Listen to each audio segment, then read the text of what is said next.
بسم اللہ الرحمن الرحیم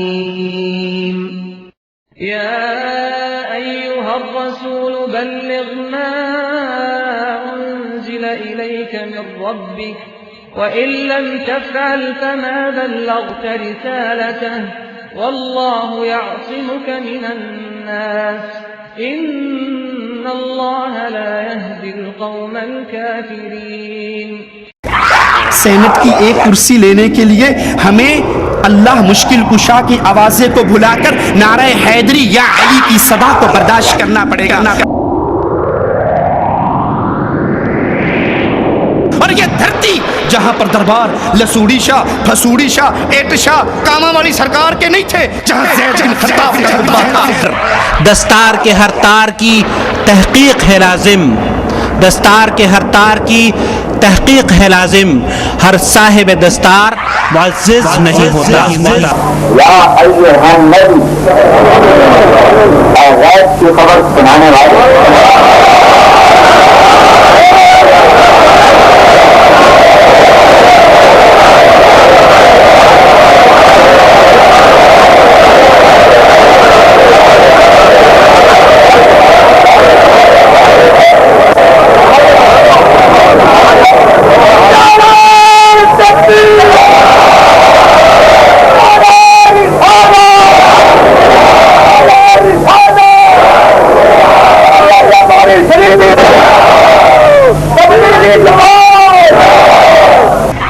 جو یا علی مدد کا نعرہ لگاتا ہے کیا وہ رب کو گالی نہیں دے رہا؟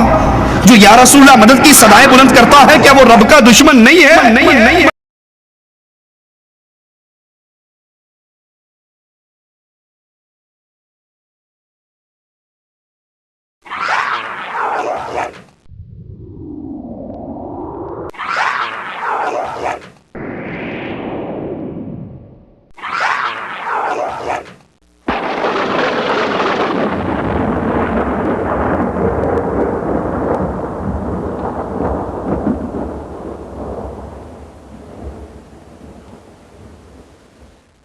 ابو بکر گزرے مشرکین کے محلے سے، یہودیوں کے محلے سے گزرے. ایک یہودی کہہ رہا تھا اللہ فقیر ہے ہم غنی ہے، اللہ ہم سے چندہ خیرات مانگتا ہے. اس کے منہ پہ تھپڑ مارا.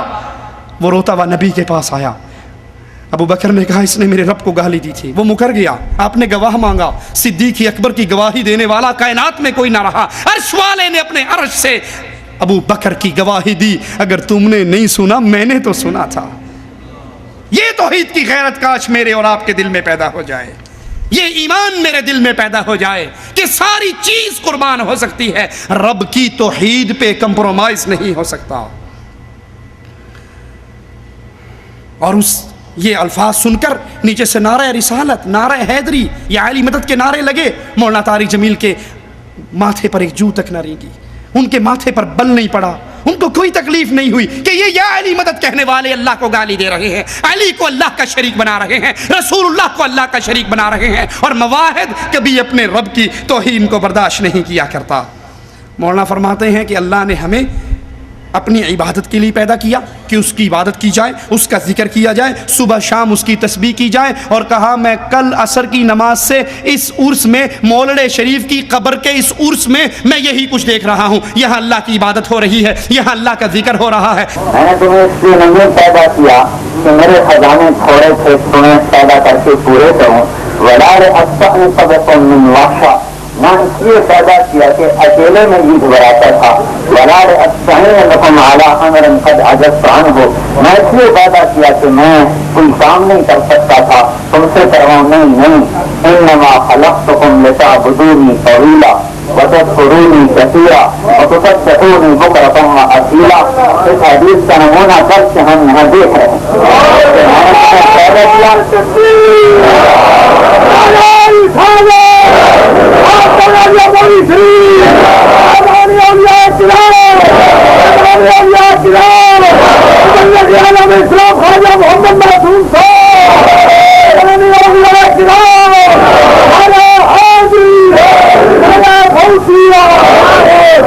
لا حول ولا قوت الا باللہ. جو قبروں پہ سجدہ ریز ہیں مولانا اس کو اللہ کی عبادت کہہ رہے ہیں. جو حق ہو کے نعرے مار کر محمد کی مخالفت کر رہے ہیں صلی اللہ علیہ وسلم, صرف ان کو جوڑنے کے لیے کہ امت کو توڑو نہیں, امت کو جوڑو.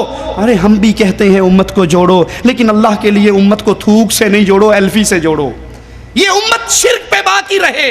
رب محمد کی قسم جوڑ نہیں ہو سکتا. اور اگر شرک کو مٹا دیا جائے, لا الہ الا اللہ پہ امت آ جائے, اس امت میں دوبارہ توڑ نہیں ہو سکتا. میرے شیخ, میرے استاد, اللہ ان کی قبر کو جنت کا باغ بنائے, حافظ عبداللہ بہاولپوری رحمۃ اللہ علیہ. بہاولپور کے اندر ایک کانفرنس ہوئی, حکومت کی طرف سے کمشنر موجود ہے, وہ آ کر اتحاد امت پہ تقریریں کروا کر گلے ملوا کے جانے لگا. آخری بیان حافظ صاحب کا تھا. حافظ صاحب نے کہا کمشنر صاحب, مشرک اور موحد کا اتحاد نہیں ہو سکتا جب تک مشرک شرک سے توبہ نہ کر لے. مثال دی کہ ایک لکڑی یوں ہے, ایک یوں ہے, ترخان کو دو, اس پہ کیل مارے, کبھی کیل نہیں مارے گا, پہلے رندہ مارے گا. رندہ مار کے اس کو سیدھا کرے گا. ارے جو قبر کو پوج رہا ہے اور جو اللہ کو پوج رہا ہے کیسے ایک ہو سکتے ہیں؟ جو قبر کے سامنے سجدہ ریز ہے اور جو اللہ کے سامنے سجدہ ریز ہے, یہ کیسے ایک ہو سکتے ہیں؟ جو لا الہ الا اللہ کی آواز لگاتا ہے اور جو یہ آواز لگاتا ہے ادرکنی یا علی, اغثنی یا علی, یا عبد القادر جیلانی شیئا للہ, لا الہ الا اللہ کہنے والا اور یہ مشرک کیسے ایک ہو سکتے ہیں؟ مواحد ہے, مشرک ہے. ان کے اندر توحید کے اوپر جوڑ ہو سکتا ہے اور توحید کے بغیر جوڑ نہیں ہو سکتا.